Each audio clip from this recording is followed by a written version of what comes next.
Hello guys and welcome back to another retro review. Today we have the Hot Toys Predators Classic Predator. This is probably one of my favorite figures in the collection. One of my favorite Hot Toy collectibles are the Predator line. I love the property. Even though it is way before my time, I love the Dark Horse comics and obviously the original movies. The first two, that is. This obviously is based on the classic Predator from Predators, which is the third movie. It's definitely not my favorite from the franchise, and especially now because of the new movie Prey. Also, I want to add here, if you guys are interested in seeing my live reaction of Prey, I definitely have that up. I'll link that in the description. And in the end cards. Again, I really love the movie, and if you want to see my initial thoughts and reaction on the film itself, I obviously reacted to it on the channel. And it's fitting because obviously this is Predator franchise and you got the classic one right here. So yeah, if you want to check that out, I would appreciate it. I think that jumped up a couple spots to one of my favorite Predator movies. The original and Prey, I would say, are definitely up there as my favorite now. I love 2, but I think 2 is a little bit... it's a little bit of a sloppy movie, but I still love the world that was built for that movie. But if we're talking about actual plot and the movie as a whole, I think Prey is much better than Predator 2. Like I said, I love the Elder Predator in that movie. I love the City Hunter and the Lost Tribe. I just think it's stuck in that cringy era of 90s, I think you can say, where action movies became too oversaturated and a bit cringy for its own good. But I still really like it though. But again, the original and Prey are now pretty much my favorite. And this is pretty much my representation of the first movie that I have in my collection. Hot Toys made an older one from directly the 87 movie, but I think it's a bit aged compared to this one. This one's really, really good, and I think the only negative would be is it is part of the Predators movie and not the 87 version. So hopefully maybe Hot Toys, with this new movie coming out, either release the Feral Predator or maybe start reissuing or fixing up these ones that have some problems. And this is pretty old as well. This is 2011, I think, so it's not the newest figure around. And there is some updates I think they should do if they're going to redo it or do 2.0s, or for this case a 3.0.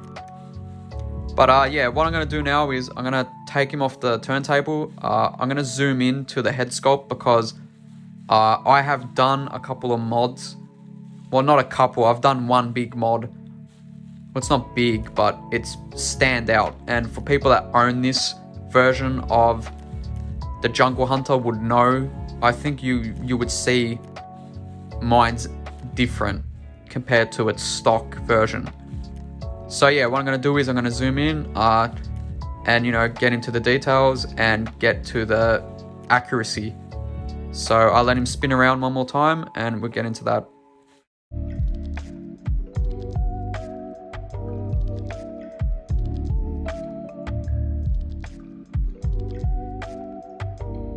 So we've got the Head-Sculpt here, pretty much as zoomed in as I possibly could.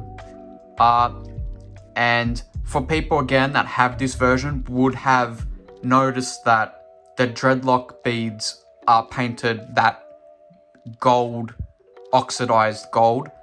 That was a production problem, I think, with this run of the Predator, where Hot Toys kind of either didn't paint any of the batches at all, or during the shipping of these figures, the paint just peeled off. I'm not really sure because, again, I wasn't collecting back in 2011, So I don't really know definitively the whole story, if it was actually a production problem or if they just didn't bother to paint it at all. But as you can see, I've pretty much painted everything around. So what I'll do is I might as well just quickly spin him around. So as you can see, pretty much the whole dreadlock beads are painted that gold.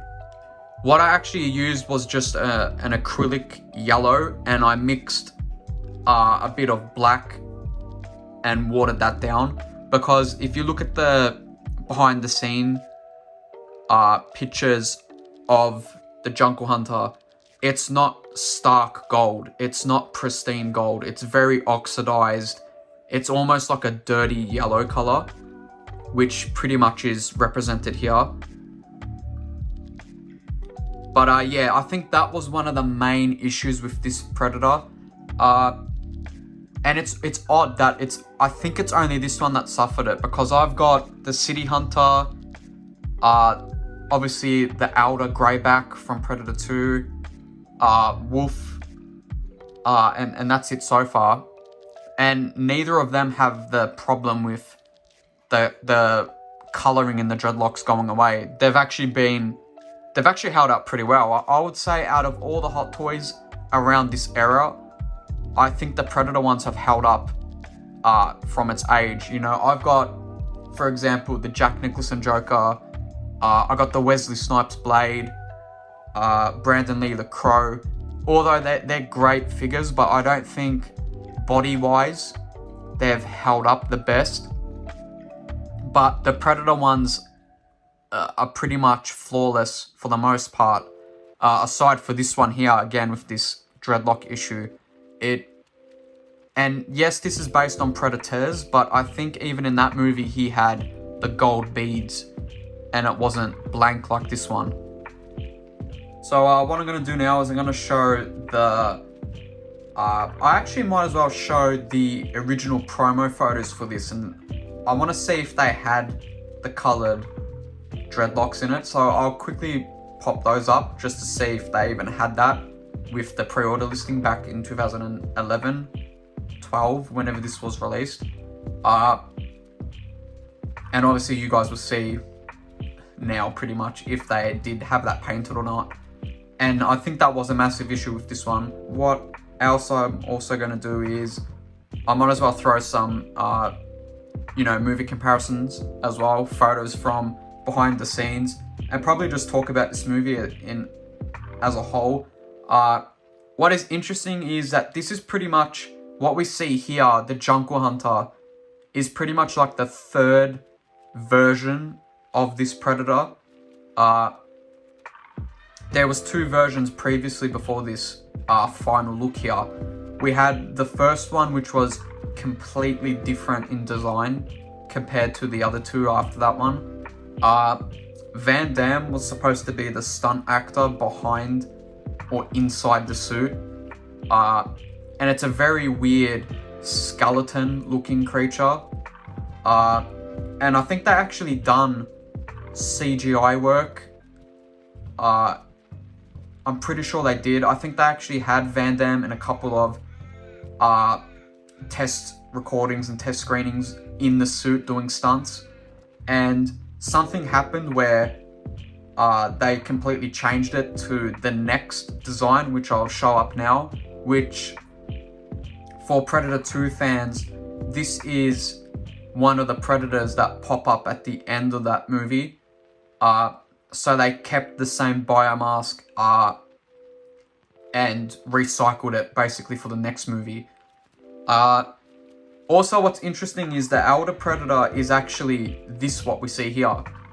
The Elder Predator was the original first Jungle Hunter by Stan Winston, that they took that exact suit and body and they aged it. So I'm not too sure if they actually have the original Jungle Hunter, like the original prop anymore, because they took that one and they turned it into the older one. And I don't really remember how much they made in that movie, like if they made like a hero prop one or Hero Prop 2. Similar to like the Halloween masks in the first movie. From what I remember, they had 3 of those masks. And yeah, I don't know if they had, like, for example, 3 of these suits on that set. But I do know for sure that one of them, or if so, the only one, was turned into the Elder Predator in the end of the second movie. But yeah, again, looking at the comparisons, it's pretty good. You know, aside from the issue with, again, the dreadlocks missing its color, everything looks really nice here. I might as well show the chest armor and the shoulder blades behind the scenes of Stan Winston's production crew doing it. Obviously the plasma caster, you know, famous pretty much. Interesting that the new movie doesn't have it, but I actually really liked that idea where they scaled back and had just the spear gun. So here's the torso of the Predator here. Again, I think this is pretty much as accurate as it can be. Again, for Predator 1 fans like myself, it is missing the jewelry. So if you guys have the original MMS and this one, you can kind of Frankenstein both of them together to get like the best Hot Toys version. And obviously you can see I got the pose of him using the computer pad here. Again, classic pose. The netting here is obviously real net. I've seen some people customize the net to get a more accurate look, because this might be a bit too thick for 1/6 scale representation, also here on the thighs. But for me, I'm fine, because I mean, I don't want to go too thin with the netting because it might break. Also, the articulation, I really like the articulation, but you can't overly push it, especially on this part, because this is I don't know if that's real like spring. I don't think it is. I think it's just soft plastic that's sculpted to feel like spring. And obviously it's connected here to the chest, exactly like the movie, but it's going to limit. This is a floating piece, so you Iron Man collectors are probably used to floating pieces. I think there's another one on the other side as well. Something really, really nice is the wrist blade's actually full metal. I've seen a couple of collectors, whether it's YouTubers like D Knight or Xenomorph and, you know, all the classic guys that done the Predator reviews. I've seen a lot of them injure themselves with this, because this is pretty much a knife danger level, you know, it's pretty sharp. And that's got me questioning, if Hot Toys were to remake this, would this still remain die-cast sharp? Because this is really sharp all over the place. And the unique thing about this version of the Predator, and I think the older ones before this, is it extends out. So you can have it retracted and obviously extended. The versions of Predators after this one had a different mechanism where it's swap outs. I don't know why they changed it, because I prefer this version, this way of doing it, where it's just, again, it retracts and you know, goes back in and out. Because yeah, the other ones had weird swap outs where you got half bits, small bits, and a long bit, and you can choose between them. What I might do is quickly zoom in, because if the, let me try and get the lighting just a bit there. So as you can see, the timer part of the gauntlet is actually painted red, where a lot of stuff today that Hot Toys do with their light up effects, you have to use the batteries to turn that on and get that activated. Like a lot of the Iron Mans look dead when batteries or USB cables aren't put in. And I like the fact that Hot Toys actually painted this part to look like it's permanently on. I don't remember if this lights up. Actually, no, I'll take it back, it does. You can actually pull this whole thing off and put another clip, another swap out gauntlet that doesn't open up. It illuminates like the planet that Adrian Brody and the rest of the guys were stuck on in the third movie.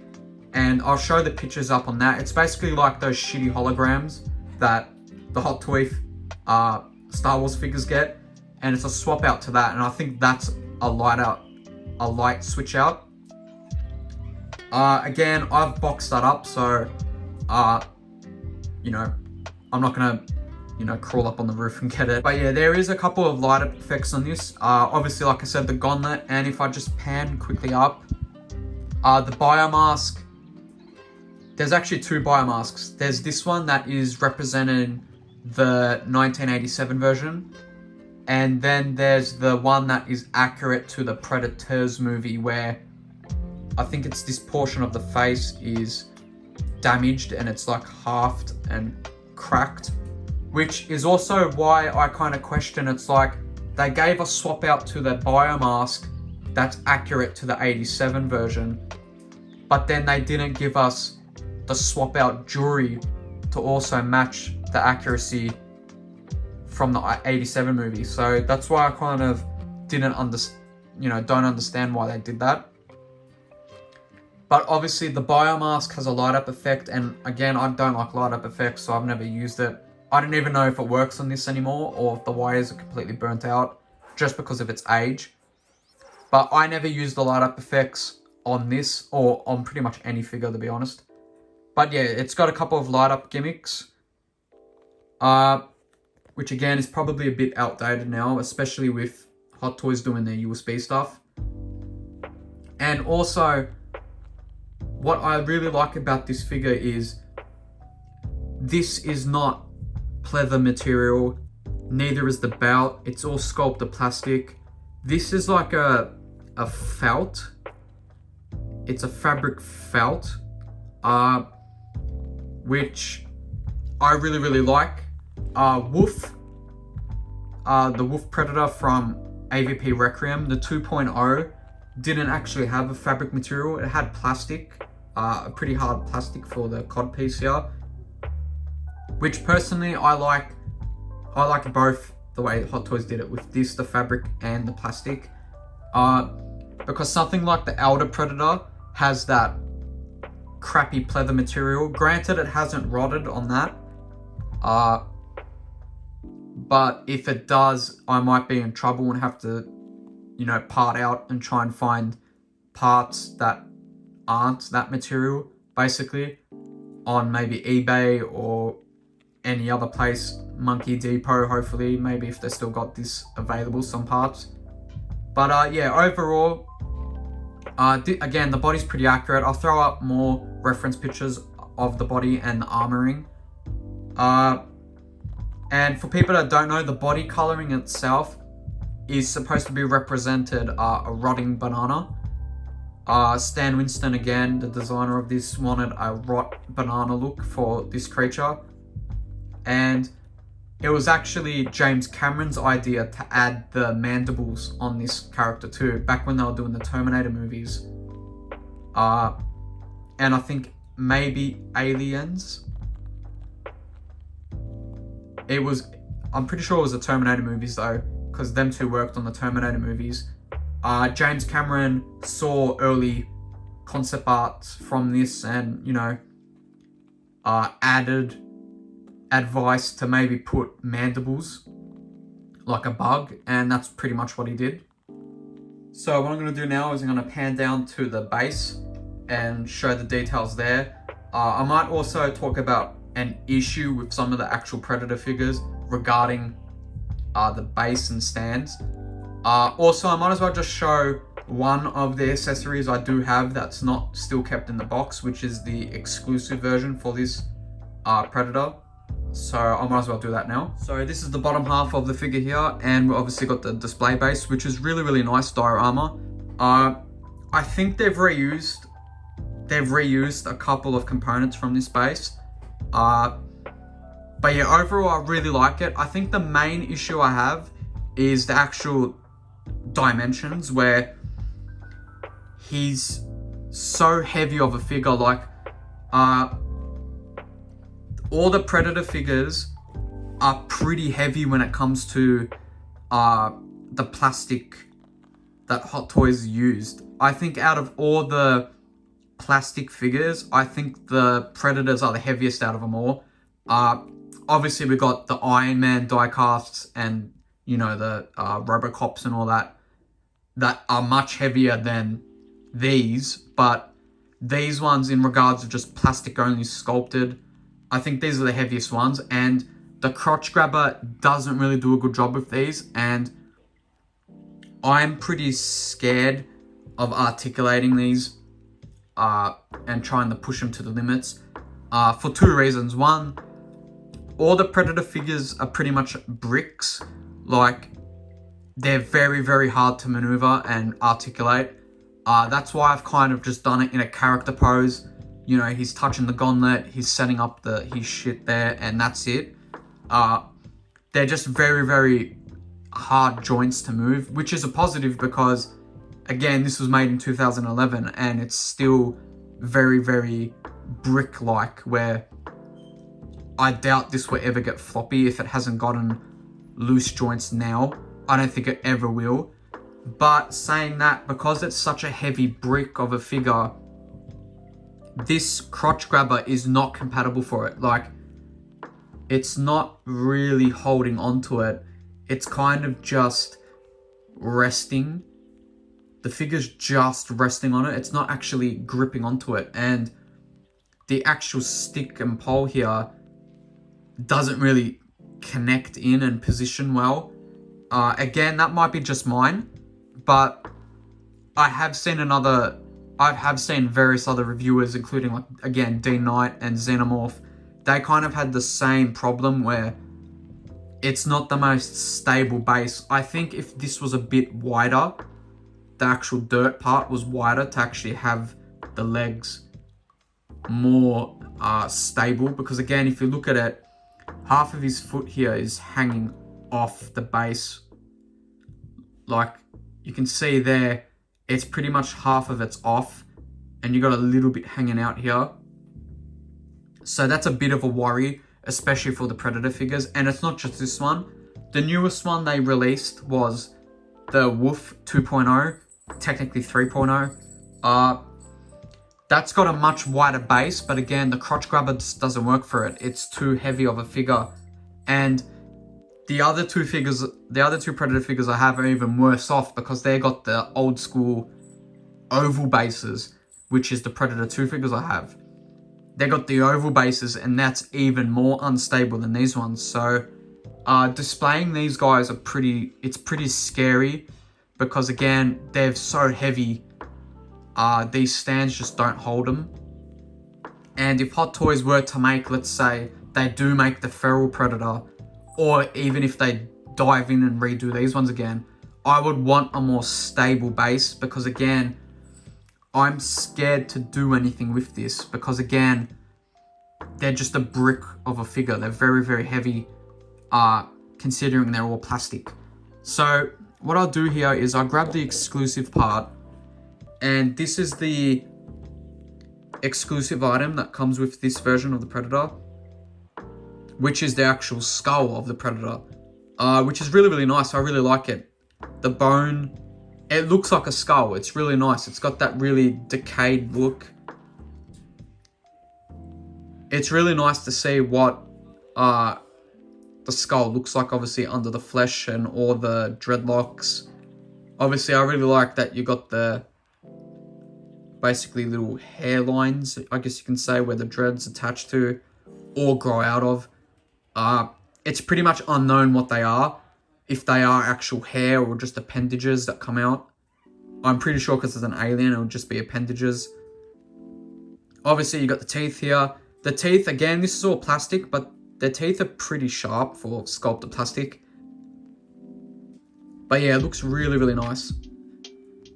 And again, this is the only exclusive part with this figure. So again, for today's standards, this is like a hologram or a spare piece, kind of. This was obviously the exclusive for this part. And obviously you can see to the right of me, I've got some skulls there. This is just some custom stuff I did. I just bought skulls on eBay, glued them all together, and painted them up. This real disgusting look. I got some dry blood here, and then some fresh blood here too. Again, it's Predator. Predators love trophies and skulls, so I thought I might as well just buy this and do it. But yeah, overall, again, I really love this figure. It has some issues, but the issues is really not the figure itself. It's actually other stuff, like example, the stand. And obviously, me being picky, I would love to have the 87 version, so the jewelry would be something I want on this. But again, this is accurate to Predators. There wasn't jewelry in that one, so I can't really complain about it. But again, other than the actual stand being kind of scary to position this in, I would probably give it like a 9 out of 10 or 8.5. Yeah, and of course the actual dreadlock problem. Again, I don't know if that was just me. Maybe I was the unlucky one to have the batches that weren't painted, but from what I do remember, a lot of people had that problem where they were missing the paint. But yeah, what I'm going to do now is I'm going to zoom out, chuck him back on the turntable, and do my final thoughts. So that's pretty much it of the classic Predator from Hot Toys. Again, the new movie Prey's kind of regained my love for the Predator franchise. I love the first two. The rest have kind of been lackluster, but I really love this new one. And hopefully Hot Toys maybe start showing the love to pretty much the collectors that started Hot Toys. You know, without Predator collectors like myself or people before me, Hot Toys probably won't be in the position they were, because they were pumping out a lot of Predator stuff and Alien, considering that was the only license at the time they had. And yeah, maybe we get the Feral Predator, maybe we get a reissue of this one. You know, either way, I would love to have whatever Predator they have installed for us, hopefully in the future. Again, regarding this one's from the third movie, so there's some stuff missing. Obviously from the 87 version, like the jewelry. I would really love to see if they can do die-cast parts if a company was to do this. I heard InArt might later down the line maybe touch into the Predator franchise. That would be really insane to see what they can do, especially because they're marketed themselves to be more premium than Hot Toys, so they're going to touch more realism. So maybe all these armored parts would be die-cast if Queen were to do this. But yeah, overall, I really love this. Again, this is one of my favorite IPs that I collect. And hopefully Hot Toys don't completely abandon this franchise, because especially with this new movie, there is potential to release at least that Predator, the Feral Predator. If they're not going to redo these ones anymore, at least do one more big hurrah and give us that one. But again, this is again a retro review of the classic Predator. One of my favorites are in the collection. If you guys did enjoy this, make sure you like and sub. And I'll see you in the next one.